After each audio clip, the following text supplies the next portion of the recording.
할렐루야, 감사합니다. 이 시간에 우리가 역대상 24장을 공부하겠습니다. 자, 여러분들 역대상 24장은 우리가 이제 이 제사장에 대한 그 직분을 맡은 자들과 그 다음에 이제 레위 자손 중에서 이 맡은 분깃에 대해서 이야기를 할 때에 자, 오늘 굉장히 중요한 부분들이 등장하는데 그것은 바로 뭔가 하면 24반열에 대해서 이제 이야기를 합니다. 24반열. 자, 여러분들 24반열인데 이 속에서 여러분들이 특이한 점을 이미 지금 알고 들어가셔야 됩니다.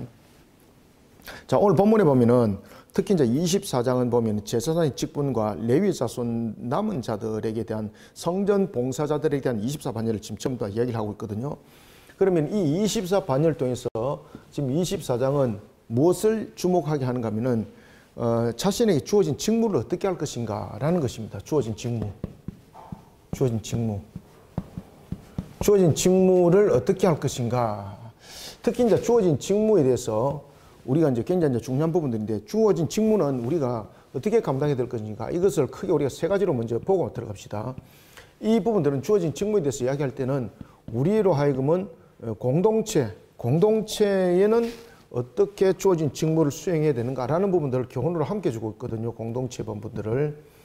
자, 그럴 때에 주어진 직무에 대해서 제일 먼저 우리가 이제 이 본문들을 쭉 써내려오면서 이제 볼 수 있는 것은 굉장히 조직적으로 지금 운영되고 있습니다.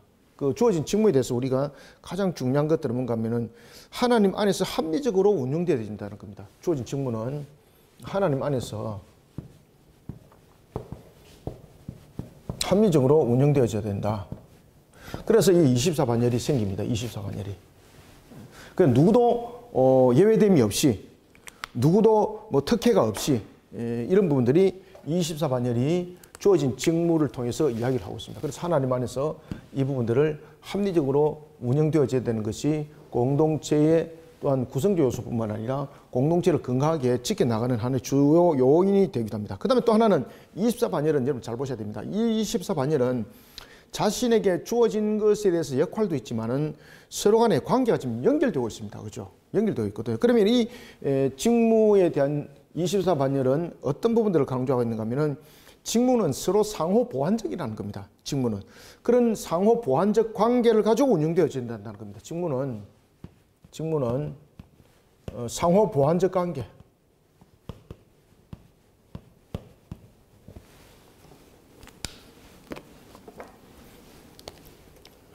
상호 보완적 관계로서 이 부분들이 구성이 되어져야 되고 그 다음에는 또한 이 자체가 상호 보완적 관계를 통해서 이 부분들이 운영되어져야 된다는 것을 이야기를 하고 있고 그 다음에 이제 세 번째는 공동체의 조직입니다. 이 24반열을 구성하는 이유가 무엇입니까? 공동체를 건강하게 지금 만들어가는 거거든요. 그래서 이 직무는 주어진 직무는 공동체를 건강하게 지켜나가는 하나의 조직체가 되어야 됩니다. 공동체를 건강하게 지켜나가는 것. 건강하게 지켜나가는 조직체.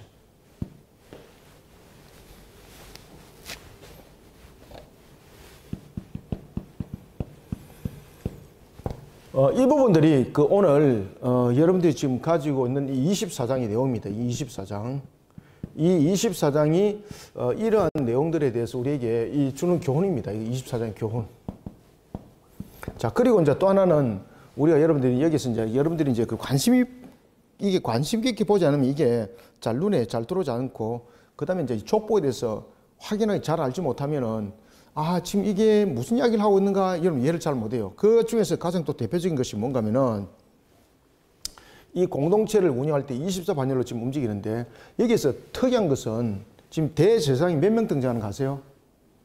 이 속에서 그냥 관심 있게 보셔야 돼요, 여러분들요. 이게 이제 출애굽기의 역사에서부터 이 내용들이 지금 전개되고 있는 것이거든요. 자, 이게 여러분 주목을 딱 해보시면은 굉장히 좀 특이한 부분들이 등장해요. 여기서 이제 특이한 부분들이 이제 어디에 등장하는가 하면 특히 3절에 보면은 다윗이 엘르아살 자손 사독과 이다말 자손의 아히멜렉과 더불어 그들을 나누어 각각 그 섬김의 직무를 맡겼더라. 이게 이제 무슨 말이겠습니까, 이게? 이게 대제사장 2명을 세웠다는 이야기입니다. 다윗이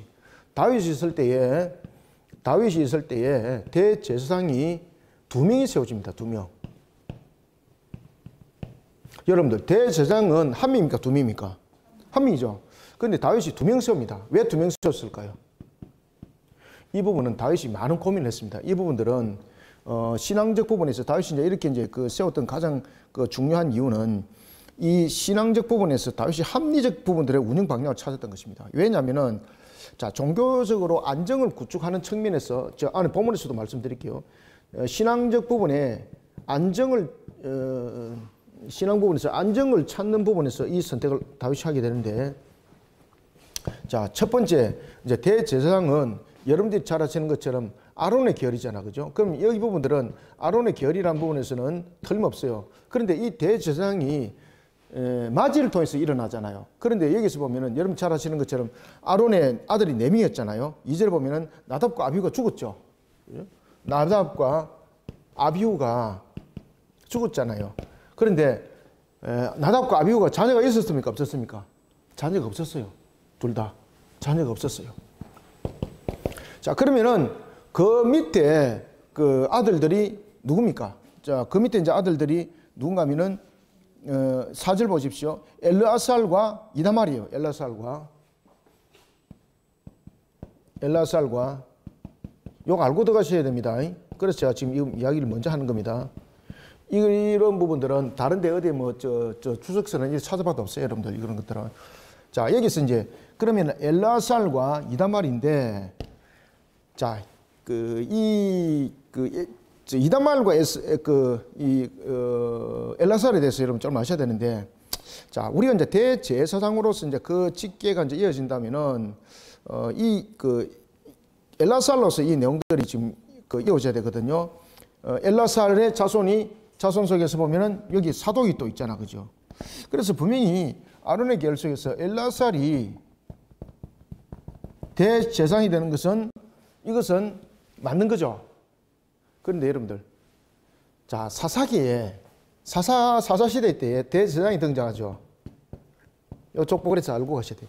사사시대 대제사장이 누구예요? 엘리잖아요, 엘리. 그죠? 자, 엘리는 이다말의 후손일까요? 아니면은 엘르아살의 후손일까요? 이다말의 후손일까요? 이다말입니다, 이다말. 그럼 문제 생겼잖아요. 그죠? 실질적으로 정통적 부분에 대해서는 엘르아살이 맞는데, 지금 사사시대 때부터는 엘리 제사장부터 시작해서 이 제사장이 누구로까지 이어집니까? 사울까지 이어져요, 사울. 근데 오늘 본문에 보면은 한 인물이 등장합니다. 아히멜렉. 아히멜렉이 누굽니까, 여러분들요? 다윗을 인해서, 다윗을 돕다가 사울로 인해서 죽음을 당했습니다. 그죠? 그리고 특히 이제 사울이 노업 땅에, 좀 올라갑시다. 노업 땅에 그 제사장들을 학살하잖아요. 학살 사건. 그때에 굉장히 많은 제사장들이 죽습니다. 그죠? 그런 억울함들이 함께 있죠. 그래서 이 부분에 대해서 오늘 본문에 보면은 엘르아살뿐만 아니라 이다말의 그 후손까지 하나의 정통적 부분에 대해서는 엘르아살이지만은 전체적인 신앙을 이끌고, 그리고 다윗을 하여금 하나님께서 지키시고 보호하심에 대해서 그 역할들을 감당했던 것은 아히멜렉이었죠. 그죠? 이 부분들에 대해 제사장에 대해서 다윗이 인정을 해주는 겁니다. 자, 이 이유는 그 당시에 종교적 안정을 위해서 여러 가지 부분에 이제 체계적 구성도 구성을 했는데, 또 하나는 중요한 것은 뭔가 하면은, 자, 이 부분에 대해서 그냥 엘르아살로만 가버리게 되면 지금까지 자신들이 이어왔던 이 부분에 대해서 지금 희석돼 버리는 것이 있죠. 그 다음에 이제 사울을 통해서 억울하게 죽음을 당했던 그런 노업 땅의 제사장들, 그 사건. 그 다음에 이제 아히멜렉의 부분들. 아히멜렉이 이제 그 당시 이제 대제사장으로 또 섬겼잖아. 그죠? 이런 부분에 대해서 마치 하나의 그 칼을 자르는 것처럼 그런 모습이 되어버리는 거죠. 이걸로 구분한다면은. 그래서 다윗이 이 둘을 다 수용을 하는 겁니다. 아시겠죠? 그죠? 신앙의 안정을 위해서 이 둘을 전부 다 수용을 해버립니다. 다윗이. 그래서 대제사장에 대한 부분들이 24장에 둘로 등장하는 것을 볼 수가 있습니다. 자, 이런 내용들을 이제 안에서 본문적으로 직접 이제 보면서 합시다. 그래서 여러분들이 그냥 이래 읽으면은 제가 여러분들이 여기서 말씀드렸던 이 중요한 테마들이 이 여러분들이 그냥 읽기만 하면은 이거 못 찾습니다, 이거. 그래서 이것을 딱 알고 들어가셔야 됩니다. 자, 봅시다. 24장 1절 아론 자손의 계열들이 이러하니라. 아론의 아들들은 나답과 아비후 엘라살과 이다말이라. 아들이 4명이었죠. 그죠? 그런데 여러분 나답과 아비후는 왜 죽었습니까? 나답과 아비후가 죽은 이유가 다른 불을 들였잖아요. 다른 불을 들이다가 결국 불신앙이었죠. 그죠? 불신앙에 대한 부분들로서 하나님 앞에 나가다가 하나님으로부터 태워져서 죽임을 당하는 겁니다. 자, 그리고 무자했던 그 뒤를 이어서 엘라살이 세워지게 되는데 이런 부분들이 사사시대에 이 부분들이 그 이다말의 그 후손이 대제사장이 되는 하나의 내용들로서 전개되어지고 있습니다. 2절 아답과 나비후가 그들의 아버지보다 먼저 죽고 그들에게 아들이 없으므로 엘라살과 이다말이 제사장의 직분을 행하였더라. 특히 이제 나답과 아비후는 그 하나님께 불순종하면서 그 최후의 맞이를 하게 됐고 그리고 자식이 없었더라 그 이야기를 하거든요. 자식이 없었다는 것은 무엇입니까? 하나님께서 그들에게 이 부분들에 대해서 축복에 대해서 문을 열어주지 않았다는 겁니다. 씨를 주지 않았다는 겁니다. 3절 다윗이 엘라살의 자손 사독과 이다말의 자손 아히멜렉과 더불어 그들을 나누어 각각 그 섬기는 직무를 맡겼는데, 자 앞에도 말씀드렸죠. 대제사장이면 한 명이 아니고 지금 둘이죠. 그죠? 3절 특히 이제 민수기 보십시오. 민수기 25장 10절부터 13절에 하면 대제사장직은 누굽니까? 아론의 셋째 아들인 엘라살의 후손이에요. 자, 민수기 봅시다. 민수기. 앞에 설명 제가 이미 다 드렸죠. 그죠? 자, 근거를 알고 가셔야 되는 거죠. 자, 민수기 25장 10절부터 13절. 민수기 25장 10절부터 13절 한번 봅시다. 자, 25장 10절부터 13절 한번 읽어봅니다. 시작. 여호와께서 모세에게 말씀하여 이르시되 제사장 아론의 손자 엘라살의 아들 비느하스가 내 질투심으로 질투하여 이스라엘 자손 중에서 내 노를 돌이켜서 내 질투심으로 그들을 소멸하지 않게 하였도다. 그러므로 말하라. 내가 그에게 내 평화의 언약을 주리니 그와 그의 후손에게 무엇을? 영원한 제사장 직분의 언약이라. 그죠? 맞죠? 그런데 여기서 보면 지금 그래서 다윗이라는 이름 등장했어요. 다윗이 대제사장을 둘로 지금 인정을 했다는 이야기예요. 이게 이제 뭔가 하면은 그 당시에 이제 나라의 안녕과 신앙에 대한 안녕, 신앙이 틀어지는 나라 안녕이 안 오잖아요. 그래서 다윗이 그 선택을 하게 됐고, 그리고 특히 이제 대제사장을 둘을 두게 됐던 가장 큰 이유는 엘라살이라는 부분들은 다윗의 혈통에 대해서 하나님께서 영원한 언약을 내렸죠. 그죠? 이 부분에서 성립이 된 것이고, 특히 이제 이 부분에서 등장하는 것은 아히멜렉입니다. 아히멜렉. 그죠? 아히멜렉이 그 당시에 하나님을 향한 신앙 속에서 다윗을 지키고 하나님께서 세우신 그 언약을 지키기 위해서 자신의 생명이 사울에 의해서 죽임을 당하게 되는 거죠. 그 부분들을 인정을 하는 거예요.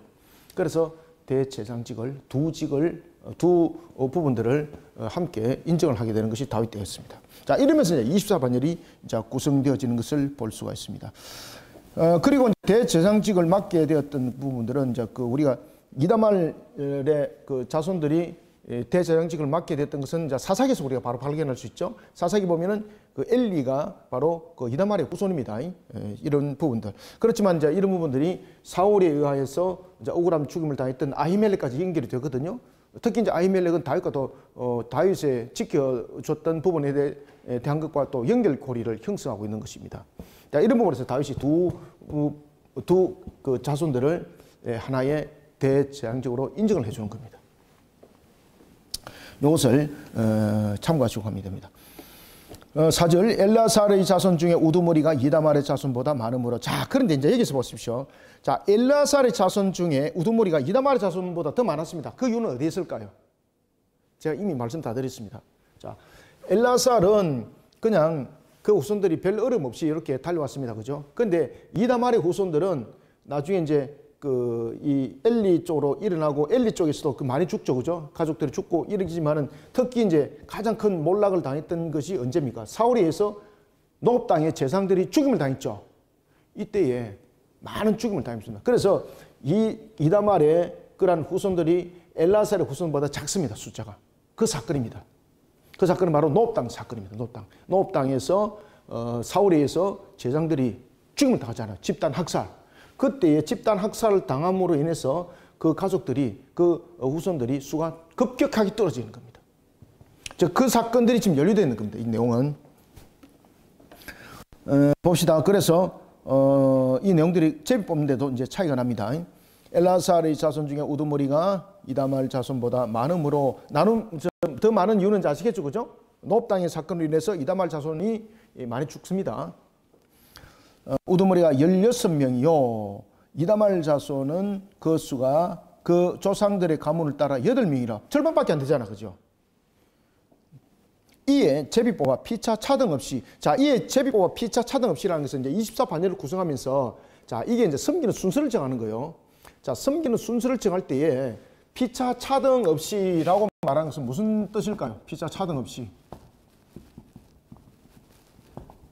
이 말은 무슨 말인가 하면은 제비를 뽑을 때에 이게 이제 섬기는 순서에 대해서 제비를 뽑는 거잖아요.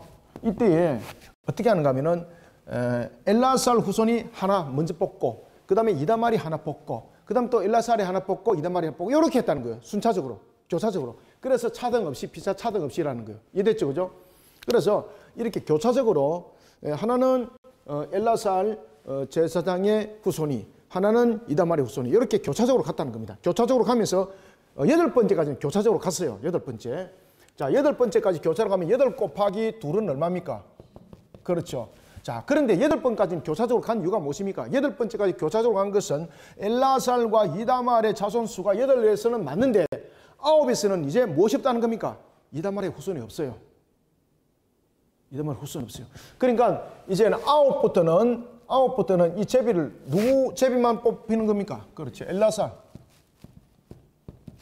엘라살의 후손들만 제비를 뽑아요. 그게 오늘 본문에 등장하고 있는데 그것이 15절 이하예요. 15절 이하. 17째는 나타나죠. 그죠? 이때는 17째라는 것은 이때는 엘라살의 후손들만 제비를 뽑아요. 그들이 뽑아서 순차를 이렇게 정하는 것을 볼 수 있습니다. 자, 봅시다. 5절 이에 제비 뽑아 피차 차등이 없이 나누었으니, 피차 차등 없이 나눴다는 것은 교차적으로 순서대로 뽑았다는 뜻이에요. 엘라살 후손이 하나 뽑고 이다말이 하나 뽑고 엘라살이 뽑고 이다말이 뽑고 이렇게 했다는 거죠. 이에 제비 뽑아 피차의 차등이 없이 나누었으니 이는 성전 일을 다스리는 자와 하나님의 일을 다스리는 자가 엘라살의 자손 중에도 있고 이다말의 자손 중에도 있음이라. 여기 이제 대제사장에 대해서 이야기를 하는 거예요. 대제사장에 대해서.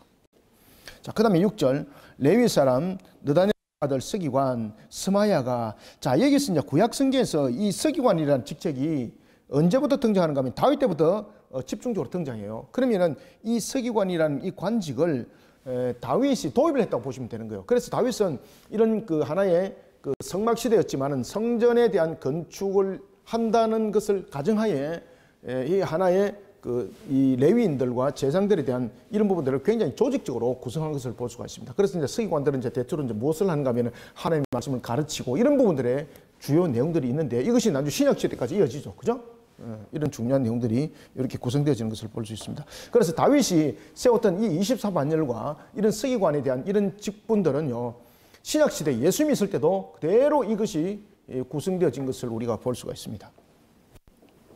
레위 사람 느다넬의 아들 서기관 스마야가 왕과 방백과 제사장 사독과 아비아달의 아들 아히멜렉과 및 제사장과 레위 사람의 우두머리 앞에서 그 이름을 기록하여 엘라살의 자손 중에서 한 집을 뽑고 이다말의 자손 중에서 한 집을 뽑았으니, 제가 말씀드렸던 대로 맞죠, 그죠?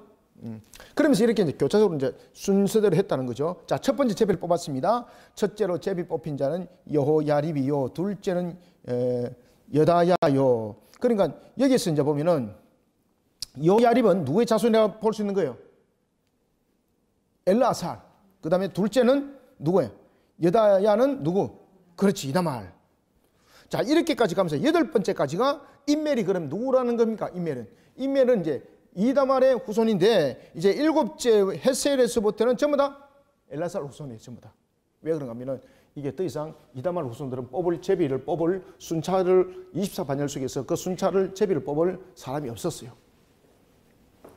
자, 보겠습니다. 7절 첫째로 제비 뽑힌 자는 여호야립이요, 둘째는 여다야요, 셋째는 하림이요, 넷째는 오스림이요, 다섯째는 말기야요, 여섯째는 미야민이요. 일곱째는 합고스요. 여덟째는 아비야요. 그렇죠. 이제 여덟 번째는 아비야요. 이러면서 이제 여덟 번째 하면 8이 16. 이제 17번째가 내려갑니다. 쭉 그냥 봅시다. 11절 아홉째는 예수아요. 열째는 스가냐요. 11째는 엘리아십이요. 12째는 야김이요. 13째는 훗바요. 14째는 예세바비요. 15째는 빌가요. 16째는 임멜이요. 자, 여기서 이제 교차적 순서대, 다시 말하면 엘라살과 이다말에 대한 이 후손들의 교차적 이제 제비는 16번에서 끝나요. 16번에 끝나는 것은 우리가 어떻게 알 수 있습니까? 자, 4절을 보세요. 4절을 보면은 엘라살은 자손이 몇 명? 16명. 그 다음에 이다말의 자손은 몇 명? 8명. 아시겠죠? 그죠? 그래서 서로 교차적으로 16번째 마지막이 이멜이 바로 이다말의 마지막 제비 뽑는 자손이에요. 그 다음에 이제 17번째부터는 이 부분들은 전체적인 부분에서 17번째 반열에서부터 24반열은 누구의 자손이다? 그렇죠. 엘라살의 자손이라는 것을 우리가 이제 알 수가 있습니다. 특히 이제 여기서 우리가 또 하나 알 수 있는 것은 이 24반열의 이 직분이 그리고 서기관의 이 직분이 굉장히 중요한 역할을 하고 있는 거죠. 이게 예수님 그 당시 때도 그대로 이 부분들이 우리가 이제 적용을 우리가 볼 수가 있는 것이고 또 하나는 우리가 지금 역대기 기자가 에스라잖아, 그죠? 에스라. 우리가 열왕기 같은 경우는 뭐 사무엘이 우리가 이제 기록했다, 뭐 누가 기록했다, 뭐 여러 가지 부분들로서 이야기가 쪼지는데 그 역대상은 분명한 것은 에스라가 기록한 것은 분명하잖아. 그러면 이 에스라가 기록했던 부분에 대해서 가장 제1차 독자는 누굽니까? 포로기 안에서 돌아온 사람들이잖아요, 그죠?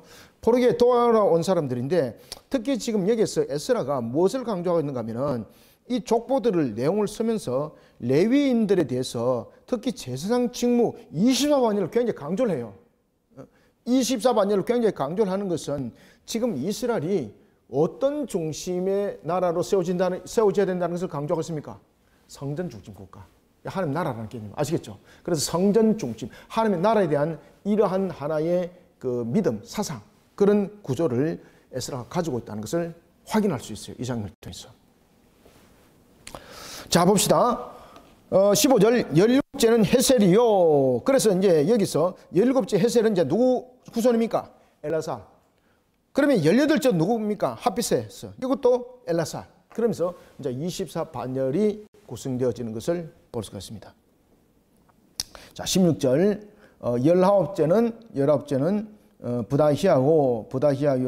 20째는 여헤스겔이요. 21째는 야긴이요. 22째는 가물이요. 23째는 드라야요. 24째는 마시아라. 이와 같은 직무에 따라 여호와의 성전에 들어가서 그의 아버지 아론을 도왔으니, 이 뭡니까 이게? 그의 아버지 아론을 도왔다는 것은 지금 여기서 엘라살과 이다말이 누구의 후손이라는 뜻입니까? 이게 아론의 아버지가 아니고 아론의 후손들이라는 이야기입니다. 아론의 자손.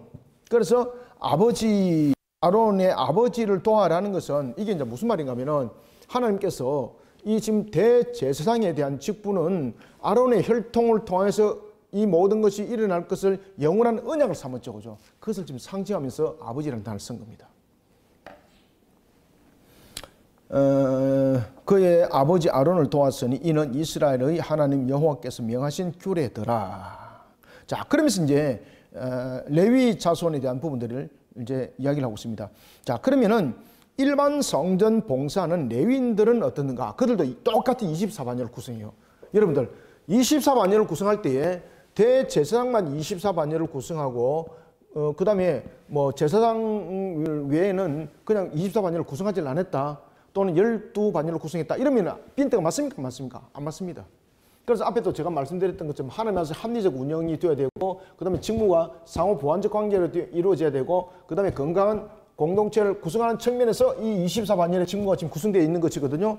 그러면은 이 24반열이라는 것은 하나의 마치 목품과 같은 하나의 규격이 되어야 되는 거예요. 규격. 왜냐하면은 자, 이런 규격이 24개의 규격이 있는데 24개 규격을 똑같이 이렇게 해야만이 여기에 서로 간의 보완적, 상호 보완적 관계가 형성되는데 어떤 거는 24개, 어떤 거는 12개, 어떤 건 8개 이러면은 상호 보완적 관계에 대해서 직무도 서로 간에 이게 소통이 안 될 뿐만 아니라 이게 서로 간에 충돌이 생깁니다, 이게.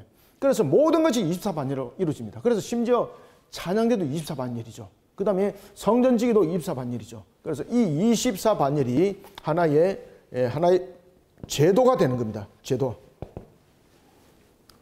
자, 그러면서 이 24반열이 이제 어디에까지 그 구성 요소를 가지고 있는가 하면 일반 성전 봉사입니다. 일반 성전 봉사를 하는 데 있어서도 레위인도 24반열을 구성하는데, 자, 에스라가 이 부분들에 대해서 24반열에 대해서 이제는 일반적인 레위인입니다. 일반적인 레위인들, 성전 봉사를 하는 레위인이죠. 이 성전 봉사는 이 레위인인데, 근데 이 내용들이 앞에 여러분 보십시오. 우리가 이제 앞에 이제 보면은 그 23장 6절부터 23절도 우리가 이제 경부해 왔죠, 그죠? 23절 6절부터 우리가 이제 그 쭉 내용들을 보면은, 자, 23절 6절부터 23절의 이제 내용들도 보면은 이 부분에서 레위 사람의 아들들은 게르손, 그핫, 머라리 이렇게 하면서 일반적으로 이제 봉사하는 자들 이름 이야기하잖아요, 그죠? 지금 여기도 보면은 레위 자손 중에서 남은 자는이라는 것은 바로 이와 같은 봉사자를 이야기를 하고 있는 것이거든요. 근데 내용이 좀 달라요. 앞에 했던 이야기를 또 하는 것이 아니고, 지금 여기서 보면은 우리가 23장 6절부터 23절의 내용은 이 내용은 그 처음에 이 부분들을 그 상황이 구성되어졌던 것이고, 그 다음에 20절부터 우리가 그 하반절의 내용은 처음으로 우리가 이제 처음에는 이제 고학 게르손 머라리 이 부분들로 구성돼서는 첫 출발이잖아요. 자, 다시 말하면은 지금 여기서 20절 이하는 무엇을 말하고 있는가 하면은 각 레위 가문에 대해서 이 부분들을 확장해서 설명해요. 고핫 게르손 머라리를 확장해서 설명할 때에 각 레위 자손들의 반열을 이야기를 할 때에 지금 고핫 게르손 머라리 그 후대에 전개되는 상황들, 그 부분들을 지금 담고 있는 거예요. 그러니까 이런 부분들은 좀 구별을 해서 보셔야 됩니다, 여러분들. 아시겠죠, 그죠? 자, 20절 봅시다. 레위 자손 중에 남은 자는 이러하니 아므람의 아들 중에는 수바엘이요 수바엘의 아들들 중에는 예드야며 르하바에게 이르는 그의 아들 중에 우두물이 이시아요. 자, 이런 부분들은 고핫 게르손 머라리 그 자손들이 이야기를 안 하잖아, 그죠? 이거는 뭔가 하면 그 후대의 부분들로서 이제 자손들을 구성한 것을 가지고 지금 설명하는 거예요. 처음에는 고핫 게르손 머라리 부분들로서 시작을 했는데, 이제 이 부분에 대해서는 그 이후에 24반열을 구성했던 것은 그 후대에 이제 그 기초를 놓았던 그 구성 요소입니다.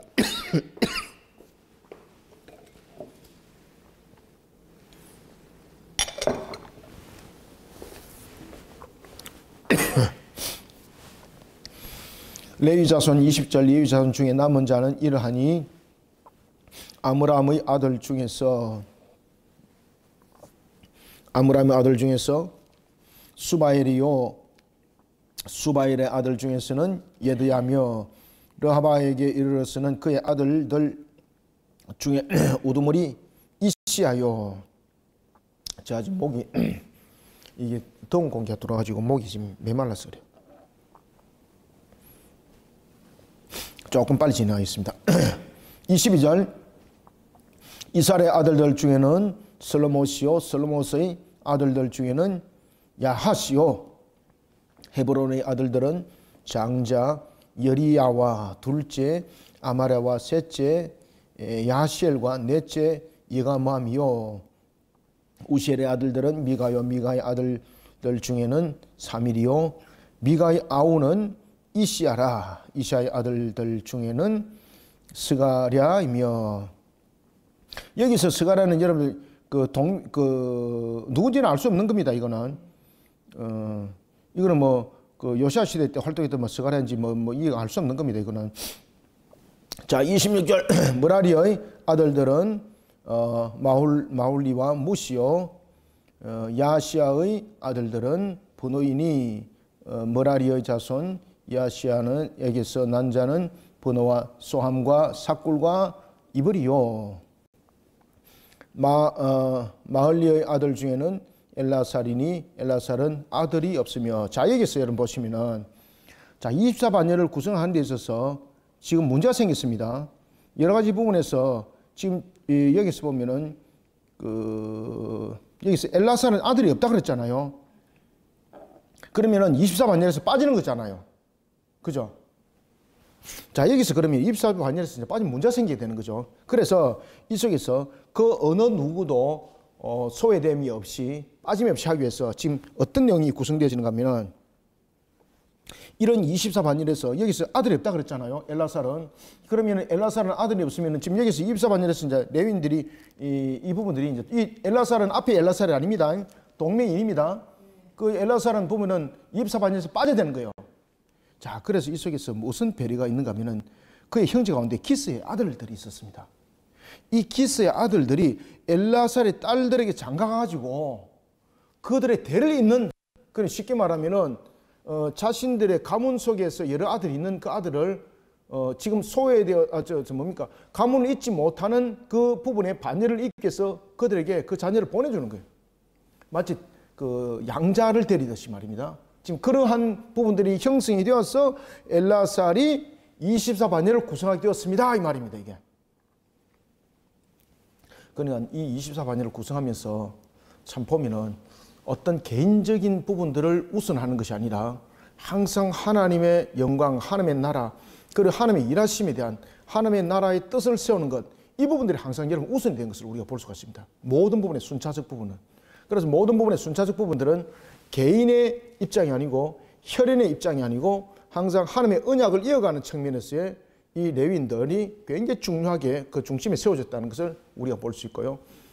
그리고 이제 그 제사장 부분에 대해서 또한 상세하게 이 부분들이 거론이 되어지는 것은 레위인보다도 더 상세하게 거론이 되어지는 것은 사실은 이제 제2차 포로기한자 가운데서 레위인보다도 제사장이 또 훨씬 더 많았죠. 그죠? 이런 부분들 함께 가미되어져 있다. 이렇게 보시면 됩니다. 그리고 24반열을 구성하는 데 있어서도 어떤 누구도 그 속에서 예외가 없도록 자, 하나님의 나라의 일, 하나님의 일하심, 그 다음에 언약에 대한 부분들을 먼저 이것이 하나의 선택의 조건이 된 겁니다. 그래서 기스의 아들들이